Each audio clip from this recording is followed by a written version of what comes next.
Choose the desired location to mount your O3waterworks system. Be careful not to place the wall mounting bracket over hidden plumbing or electrical lines within the wall.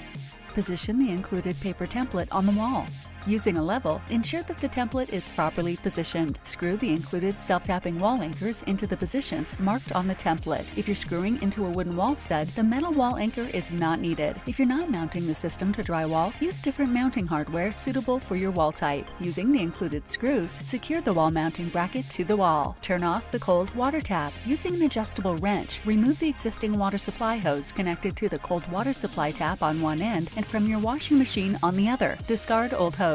Lay the O3waterworks system down on a scratch-free surface. Use an adjustable wrench to connect the included steel hose from the cold water supply tap on the wall to the in fitting on the O3waterworks unit. Connect the second hose from the out fitting on the unit to the cold water in fitting on your washing machine. Do not over-tighten. Lift the O3waterworks system and allow to slide down and sit over the secured wall mounting bracket. Make sure all hoses are not kinked.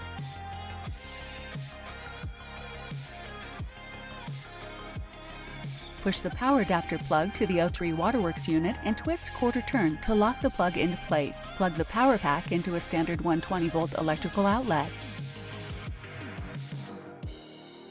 Turn the cold water supply tap back on. You can leave the hot water line as it was originally installed.